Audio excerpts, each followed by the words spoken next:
अस्सलाम वालेकुम नाज़रीन, आप देख रहे हैं प्रोग्राम काशिफ अब्बासी के साथ। सेनेट का चेयरमैन, सेनेट का जो इलेक्शन है, इंतहाई कांटेदार मुकाबला लग रहा है। उसमें ऑपोजिशन इत्तेहाद के नंबर इस वक्त तक ज्यादा हैं, लेकिन अगर आप उन दोनों के नंबर्स देखेंगे तो नंबर में एक दो का ही फर्क है। उसमें कुछ इंटरेस्टिंग डिटेल्स हैं जो हम आपको बताएंगे कि किस वजह से जो बात की जा रही है कि 53-47 का मुकाबला है।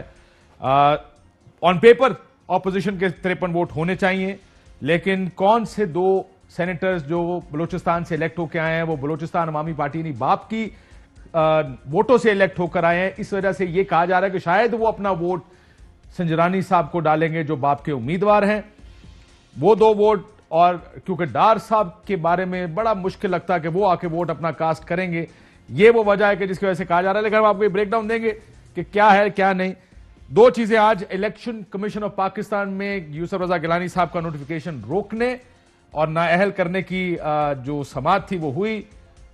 नोटिफिकेशन जारी कर दिया गया है, समाअत मुलतवी कर दी गई है, जो कि 18 तारीख है, फॉर मिस्टेक सर 18 तारीख हुई ना जी, 22 मार्च को वो कर दी गई है। इस पर भी बात करेंगे कि अंदर खाने क्या बहस हुई, कौन से मेंबर के रिमार्क्स दिलचस्प थे आज की प्रोसीडिंग्स में, कौन जमहूरियत का हुस्न किस तरह बताते रहे, कौन ऑपोजिशन के लीडरों के, कौन ये मेंबर इलेक्शन कमीशन, कौन से member election commission leader political parties, opposition की पॉलिटिकल पार्टी के लीडर हैं, उनके बयानात का मतलब समझाते रहे कि दरअसल इसका मतलब ये है, ये जो आप समझ रहे हैं ना कि मरियम बीबी ने कहा कि हमारा टिकट चला है या मुस्लिम लीग नून का टिकट चला है, इसका मतलब ये नहीं है। वो क्या कहते रहे ये भी हम इस पर आएंगे। लेकिन सबसे पहली चीज जो शायद मेरे लिए भी परेशानी का बायस और सबके लिए होगी, वो तहरीक इंसाफ जो सबसे ज्यादा शोर डाल रही थी कि ये ओपन और ट्रांसपेरेंट इलेक्शंस होने चाहिए, किसी किस्म का प्रेशर नहीं होना चाहिए, कोई बिकने वाला काम नहीं होना चाहिए।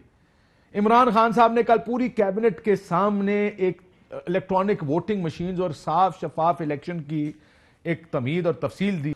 वो सारी गुफ्तगू जिससे पहले होती रही, एक इलेक्शन क्या होता है, जमहूरियत में साफ इलेक्शन कितना जरूरी होता है, ये शिबली साहब ने ये फरमा दिया सारा।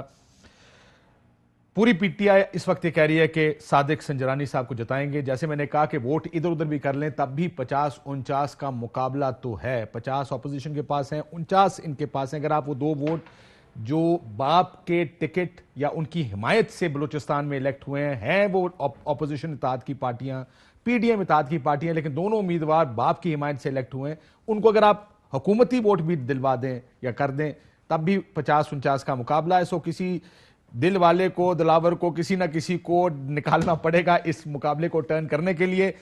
और हुकूमत बार बार कह रही है हम जिताएंगे सादिक संजरानी साहब को, सादिक संजरानी जीतेंगे। कॉन्फिडेंस कहां से आ रहा है? तहरीक इंसाफ का कैंडिडेट संजरानी जीतेगा और उनके सात वही कुछ होने जा रहा है जो हमारे साथ हुआ था।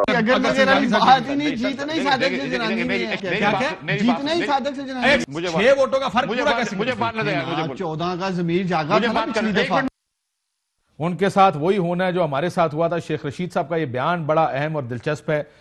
फिर शेख साहब से पूछा गया किन के उम्मीदवार हैं, ये बात ये भी बहस होती रही कि ये रियासत के उम्मीदवार हैं। ये रियासत के उम्मीदवार क्या होते हैं वैसे? फिर आमिर डोगर साहब का बयान भी बड़ा दिलचस्प है, वो भी सुन लें। संजरानी साहब खान साहब के कैंडिडेट हैं या कि आपके हलके के? दोनों एक ही बातें हैं। इमरान खान का कैंडिडेट भी स्टेट का कैंडिडेट, एक ही बात है। एक ही बात आमिर डोगर साहब ने क्या फरमाया वो भी सुन लें। संजरानी साहब बाप के उम्मीदवार हैं, बाप का उम्मीदवार जीतेगा। मैं बड़ी ज़ुमानी बात कर रहा हूं। बड़ी ज़ुमानी बात की उन्होंने, बाप के उम्मीदवार हैं तो बाप तो फिर बाप होता।